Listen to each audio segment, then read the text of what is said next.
हर्षित landmark, सपनों का घर जैसा आप चाहते हैं हम बनाते हैं। 1, 2 एवं 3 BHK ready position flats. Call 9827321321। हम हैं सिंघानिया बिल्डकॉन।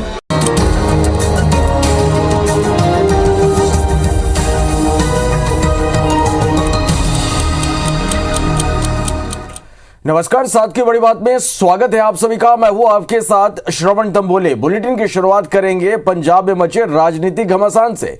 नए कप्तान पर आज यहां पर फैसला होगा। सुबह 11 बजे चंडीगढ़ में विधायक दल की बैठक होगी और बैठक में नए मुख्यमंत्री का नाम का ऐलान हो सकता है। सुनील जाखड़ मुख्यमंत्री की रेस में सबसे आगे हैं। पार्टी पर्यवेक्षक अजय माकन, हरीश चौधरी मौजूद रहेंगे। पंजाब कांग्रेस के इंचार्ज हरीश रावत भी इस दौरान मौजूद रहेंगे। तो आज ये फैसला होगा कि पंजाब कब नया कप्तान कौन होगा। तो नए कप्तान पर आज फैसला होगा। सुबह 11 बजे चंडीगढ़ में विधायक दल की बैठक होगी और इस बैठक में नए मुख्यमंत्री के नाम का ऐलान हो सकता है। सुनील जाखड़ मुख्यमंत्री की रेस में सबसे आगे हैं। पार्टी पर्यवेक्षक अजय माकन, हरीश चौधरी मौजूद रहेंगे। पंजाब कांग्रेस के इंचार्ज हरीश रावत भी मौजूद रहेंगे। तो पंजाब में मुख्यमंत्री कैप्टन अमरिंदर सिंह के इस्तीफे के बाद राजनीतिक घमासान जारी और नए मुख्यमंत्री को लेकर आज यहां फैसला होगा।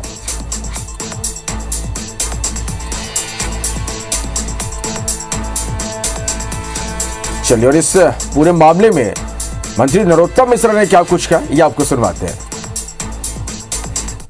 मैं सोनिया गांधी जी से पूछना चाहता हूं, ऐसे व्यक्ति को उन्होंने कांग्रेस का अध्यक्ष क्यों बनाया जिस प्रांत की सीमाएं पड़ोसी देश से मिलती हो और जिसके संबंधों के कारण से देश की सुरक्षा को खतरा हो। बरसों तक आपकी कांग्रेस पार्टी के रहे मुख्यमंत्री अमरिंदर सिंह जी ने यह आरोप लगाया है। सोनिया गांधी जी स्थिति को स्पष्ट करें। बड़ी खबर रायपुर से, जहां सीएम भूपेश बघेल प्रदेश के 28 जिलों को आज बड़ी सौगात देंगे। 28 जिलों के 413 कार्यों का लोकार्पण और भूमि पूजन सीएम करेंगे। करीब 2,991 करोड़ रुपए की लागत के कार्यों का लोकार्पण और भूमि पूजन सीएम करेंगे। सीएम हाउस में वर्चुअल कार्यक्रम में ये सौगात मिलेगी। कार्यक्रम की अध्यक्षता PWD मंत्री करेंगे। तो आज 28 जिलों के 413 निर्माण कार्यों का लोकार्पण और भूमि पूजन आज सीएम करेंगे। करीब 2,291 करोड़ रुपए लागत के कार्यों का लोकार्पण और भूमि पूजन आज सीएम करेंगे। सीएम हाउस में वर्चुअल कार्यक्रम में यह सौगात मिलेगी और कार्यक्रम की अध्यक्षता PWD मंत्री ताम्रध्वज साहू करेंगे। अगली बड़ी खबर रायपुर से, धर्मांतरण के खिलाफ बीजेपी का आंदोलन लगातार जारी है। मंडल अध्यक्ष की अगुवाई में आज प्रभात फेरी निकाली जाएगी। रायपुर के सभी वार्डों में सुबह 8 बजे बीजेपी कार्यकर्ता प्रभात फेरी निकालेंगे। तो छत्तीसगढ़ में धर्मांतरण का मुद्दा लगातार गरमाया हुआ और आज धर्मांतरण के खिलाफ बीजेपी का जो आंदोलन है वो जारी और इसी क्रम में मंडल अध्यक्ष की अगुवाई में आज प्रभात फेरी निकाली जाएगी। सुबह 8 बजे बीजेपी की कार्यकर्ता प्रभात फेरी निकालेंगे।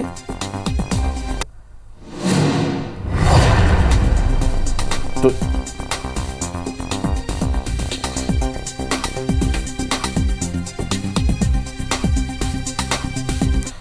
चलिए, तो आज क्या कुछ छत्तीसगढ़ में खबरों में खास रहेगा, सीधा रायपुर का रुख करेंगे। प्रिया पांडे हमारे साथ इस वक्त लाइव जुड़ गए हैं। प्रिया, आज मुख्यमंत्री भूपेश बघेल कई बड़ी सौगातें आज देने वाले हैं। इसके साथ ही प्रिया, लगातार छत्तीसगढ़ में धर्मांतरण का जो मुद्दा है वो छाया हुआ है और आज प्रभात फेरी निकाली जाएगी। क्या कुछ खास आज खबरों में छत्तीसगढ़ में?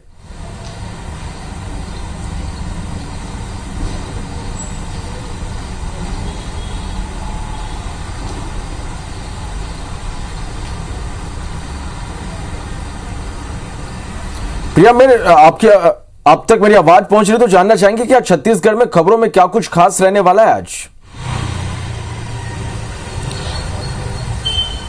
बिल्कुल श्रवण, आज मुख्यमंत्री भूपेश बघेल 28 जिलों को 413 नए विकास कार्यों की सौगात देंगे। लगभग 29 करोड़ रुपए से बनी ये चीजों की सौगात जो है वो इसकी सौगात जो है वो प्रदेशवासियों को देने वाले हैं। प्रदेश भर में अलग अलग काम किए गए हैं। शिलान्यास के, नए सामुदायिक भवनों के, पुल पुलिया का निर्माण, ये तमाम कार्य जो इस दौरान हुए हैं उन तमाम चीजों की सौगात जो है वो मुख्यमंत्री भूपेश बघेल आज देने वाले हैं। इनका लोकार्पण करेंगे, कई जगहों पर शिलान्यास भी करेंगे। इस कार्यक्रम की अध्यक्षता गृह मंत्री ताम्रध्वज साहू जो है वो कर रहे हैं। इसके अलावा अब लगातार धर्मांतरण के मुद्दे को लेकर बीजेपी जो है वो मुखर हो रही है। लगातार इसको लेकर प्रदर्शन जारी है और इसी क्रम में आज सुबह 9 बजे जो है प्रभात फेरी जो निकाली जाएगी। सभी वार्ड, राजधानी रायपुर के तमाम 70 वार्डों में प्रभात फेरी निकाली जाएगी और लोगों को बताया जाएगा कि किस तरीके से धर्मांतरण करवाया जा रहा है, किस तरीके से इससे बचा जा सकता है और अवैध जागरूकता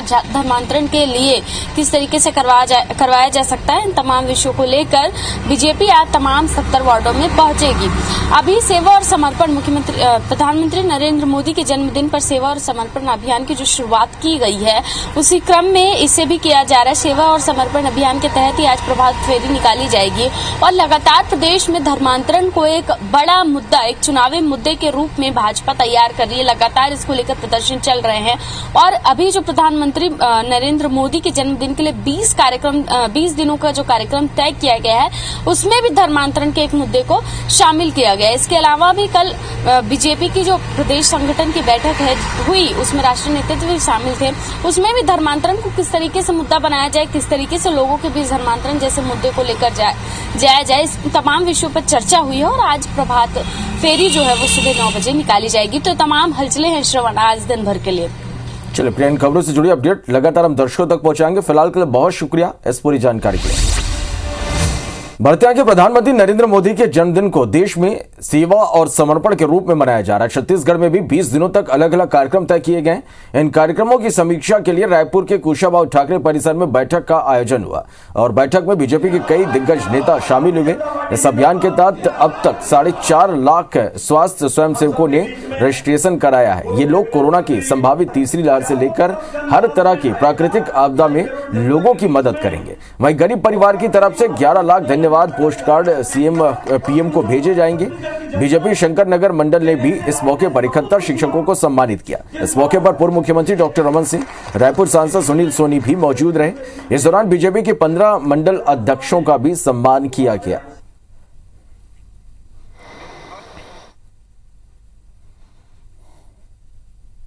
मंडल के नेताओं ने, हम मंडल के कार्यकर्ताओं ने मोदी जी का जन्मदिन 71 शिक्षकों के सम्मान करके हमने मनाने का निर्णय लिया है और हमने आज शिक्षकों को बुलाकर हमारे पूर्व मुख्यमंत्री छत्तीसगढ़ के डॉक्टर रमन सिंह जी के नेतृत्व में आज हम उन शिक्षकों का सम्मान कर रहे हैं। शंकर नगर मंडल के द्वारा शिक्षक दिवस में 71 शिक्षकों का सम्मान किया। बहुत ही शानदार कार्यक्रम, आज सुबह से कार्यक्रम लगातार चल रहे हैं। स्वच्छता अभियान में पूरे रायपुर जिले के लोग लगे हैं। रक्तदान शिविर भी होने वाला है और ये 20 दिन में लगातार 20 कार्यक्रम चलेंगे माननीय प्रधानमंत्री जी को समर्पित। रायपुर के कुशाभाऊ ठाकरे परिसर में बीजेपी व्यापार प्रकोष्ठ की बैठक आयोजित हुई। प्रदेश कार्य समिति की पहली बैठक में सरकार के सामने कई मांगे रखी गई। कोरोना काल में सेवा करने के लिए व्यापारियों को भी कोरोना वॉरियर का दर्जा देने की मांग की।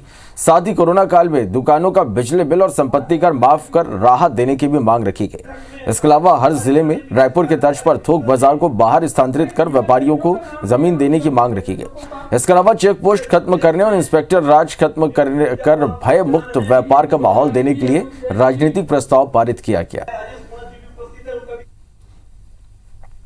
इंस्पेक्टर राज की समाप्ति, खाद्य अपमिश्रण एक्ट, तंबाकू एक्ट, ऐसे अनेकों विसंगतियों को दूर करने की प्रदेश सरकार ने संपत्ति कर आधा करने की बात कही थी, बिजली बिल हाफ करने की बात कही थी और टैक्स फ्री स्टेट की जो बात की गई थी उसमें से कोई भी काम अभी तक पूरा नहीं हुआ है। सरकार से मांग पूरी कराने के लिए हम लोग जरूरत पड़ेगी तो 5-10 हजार व्यापारियों का एक सम्मेलन भी आयोजित करने वाले हैं और प्रत्येक जिलों में बैठक आयोजित करके ज्ञापन देने वाले हैं। रायपुर में शनिवार को अनियमित कर्मचारी अपनी मांगों को लेकर सीएम निवास का घेराव करने निकले थे, लेकिन उन्हें सीएम हाउस पहुंचने से पहले ही रोक दिया गया। इस दौरान बड़ी संख्या में पुलिस बल मौजूद रहा। कर्मचारियों को चेतावनी दी गई थी कि अगर वे नहीं रुके तो उन्हें गिरफ्तार कर लिया जाएगा, जिसमें बाद हजारों की संख्या में अनियमित कर्मचारी सड़क पर ही बैठ गए। कर्मचारियों ने बताया कि वे पिछले कई सालों से नियमितीकरण की मांग कर रहे हैं।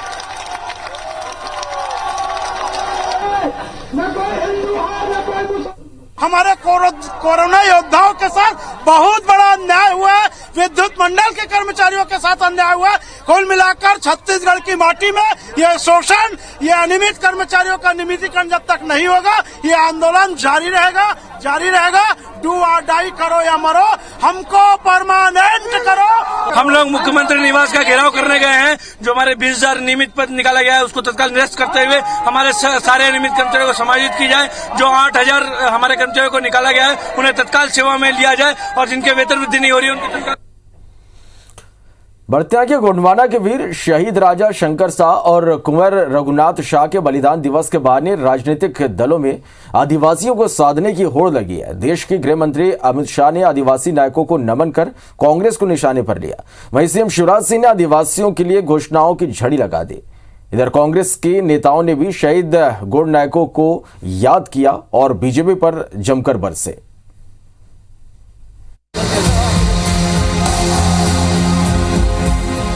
तस्वीरें जबलपुर की हैं, जहां देश के गृह मंत्री अमित शाह गोंडवाना के वीर शहीद राजा शंकर शाह और कुंवर रघुनाथ शाह के 164वें बलिदान दिवस पर आयोजित कार्यक्रम में शामिल हुए। शाह ने शहीद पिता पुत्र को श्रद्धा सुमन अर्पित किए। शाह ने कहा कि इतिहासकारों ने आदिवासी जननायकों को भुलाया, जबकि आजादी के लिए आदिवासी नायकों ने ही सबसे ज्यादा बलिदान दिए।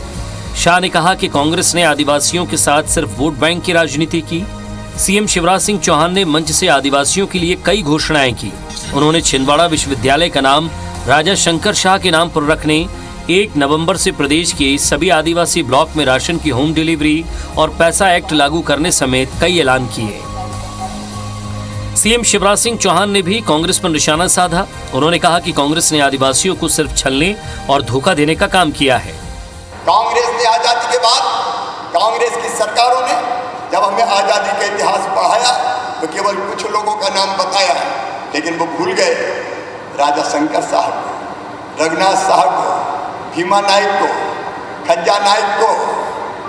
लगभग 200 करोड़ की लागत से 9 संग्रहालयों की कल्पना की गई और बहुत अच्छे तरीके से कोने कोने से जनजाति के वीर नेता जिन्होंने आजादी के लिए बलिदान दिया, संघर्ष किया, उनको ढूंढ कर उनके इतिहास को पुनर्जीवित कर उनकी स्मृति को संजोकर केवल संग्रहालय बनाए जाएंगे। इधर कांग्रेस के दिग्गज नेताओं ने भी आदिवासी महानायकों को श्रद्धांजलि अर्पित करते हुए भाजपा को निशाने पर लिया।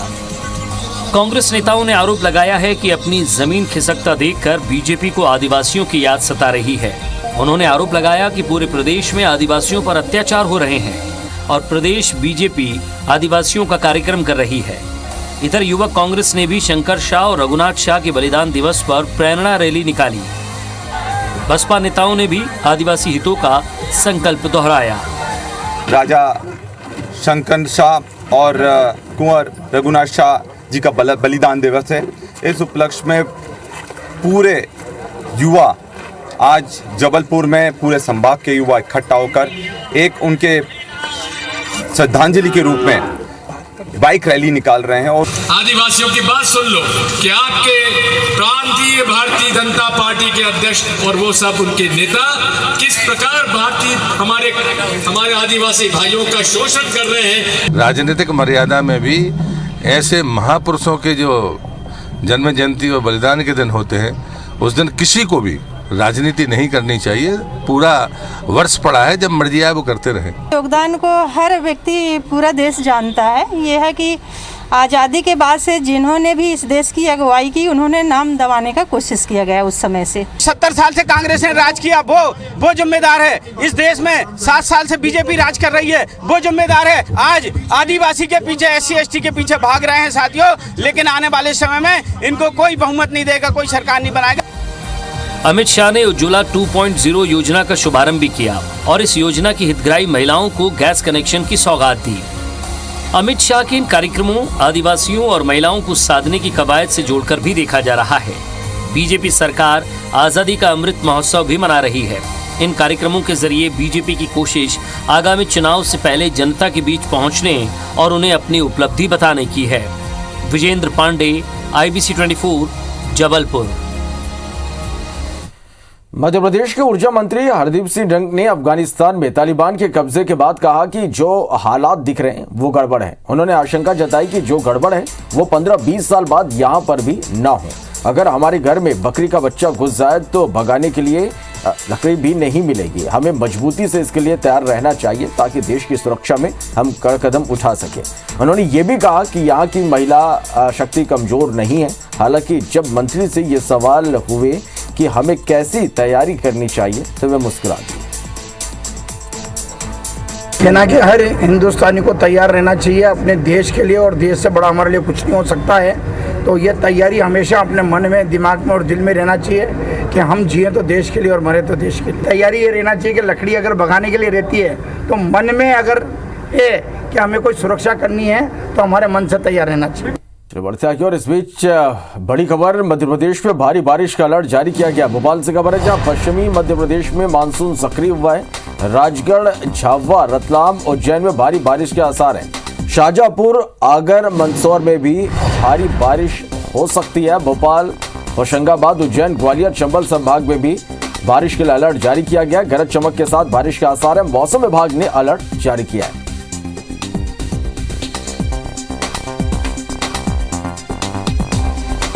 चलिए, और इस खबर पर ज्यादा जानकारी के साथ हमारी सहयोगी नीलम हमारे साथ इस वक्त भोपाल से लाइव जुड़े। नीलम, मौसम विभाग ने भारी बारिश को लेकर अलर्ट जारी किया है।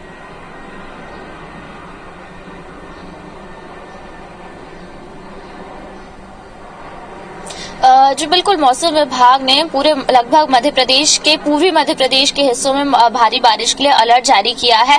ईस्ट राजस्थान के ऊपर एक लो प्रेशर का एरिया बना हुआ है जो कि मध्य प्रदेश के मौसम को प्रभावित कर रहा है, जिसके चलते ही पूरे मध्य प्रदेश में भारी से लेकर मध्यम बारिश जो है पिछले 24 घंटों से हो रही है और आज के लिए भी लगभग इसी तरीके का मौसम रहेगा। मौसम विभाग का ऐसा अनुमान है। अगर हम बात करें तो पश्चिमी हिस्से हैं जो मध्य प्रदेश के, खासतौर पर राजगढ़, रतलाम, उज्जैन, मंदसौर, नीमच, यहाँ पर भारी बारिश की संभावना जताई गई है। इसके अलावा लगभग हर एक संभाग के जिलों में, फिर चाहे वो पूर्वी हिस्से हो, जबलपुर, इंदौर, ग्वालियर, उज्जैन, लगभग हर एक संभाग में जो है आज हल्की से लेकर मध्यम बारिश की संभावना जताई गई है।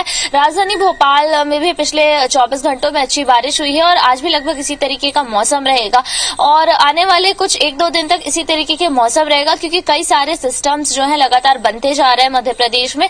इसलिए इस सप्ताह भी काफी अच्छी बारिश प्रदेश में देखने को मिली थी। हालांकि अभी तक कोटा पूरा नहीं हुआ है। जो कोटा होता है सीजन का बारिश का, वो भी अभी सामान्य से थोड़ा सा कम ही नजर आ रहा है। तो मौसम विभाग को उम्मीद है कि आने वाले सप्ताह में अगर इसी तरीके की बारिश जारी रहती है तो वो कोटा भी जल्द ही पूरा हो जाएगा। और ये भी देखने को मिला है कि लगातार जो बारिश हो रही है उसके चलते प्रदेश के जो छोटे कई डैम है इस सीजन में पहली बार खुले हैं। राजधानी भोपाल के केरवा डैम के भी कुछ गेट जो है वो खुले हैं, क्योंकि अब जल स्तर बढ़ने लगा है। जी चलिए, बहुत शुक्रिया नीलम इस पूरी जानकारी के लिए। बढ़ते आगे, कांकेर में बीते दिनों जंगल क्षेत्र में महिला और बच्ची का शव मिलने के बाद जिस प्रकार वन विभाग तेंदुओं को पकड़ रहा है और जांच कर रहा है, इस पर वन्य जीव प्रेमी नितिन सिंघवी ने गंभीर आरोप लगाते हुए वाइल्ड लाइफ PCCF को पत्र लिखकर मांग की है कि अधिकारी इस प्रकार का प्रयोग बंद करें, अन्यथा इस मामले की शिकायत लेकर कोर्ट जाने पर मजबूर होना पड़ेगा। सिंघवी ने लिखा कि कानून को दरकिनार कर विभाग मनमर्जी से तेंदुओं को किसी दूसरे क्षेत्र से पकड़कर उनकी जांच कर किसी दूसरे क्षेत्र में छोड़ रहा, जिससे वन्य जीव के जीवन पर खतरा बढ़ जाता है। बता दें कि महिला और शव मिलने के बाद कांकेर से नर और मादा तेंदुआ पकड़कर रायपुर भेजे गए थे। अधिकारियों का आशंका थी कि इनमें से किसी ने महिला और बच्चे पर हमला किया था। इनमें संक्रमण के कारण नर तेंदुए की मौत हो गई। सिंघवी का दावा है कि महिला और बच्ची के शव पर जो निशान है वो तेंदुए की बजाय किसी अन्य जीव के हमले के हैं।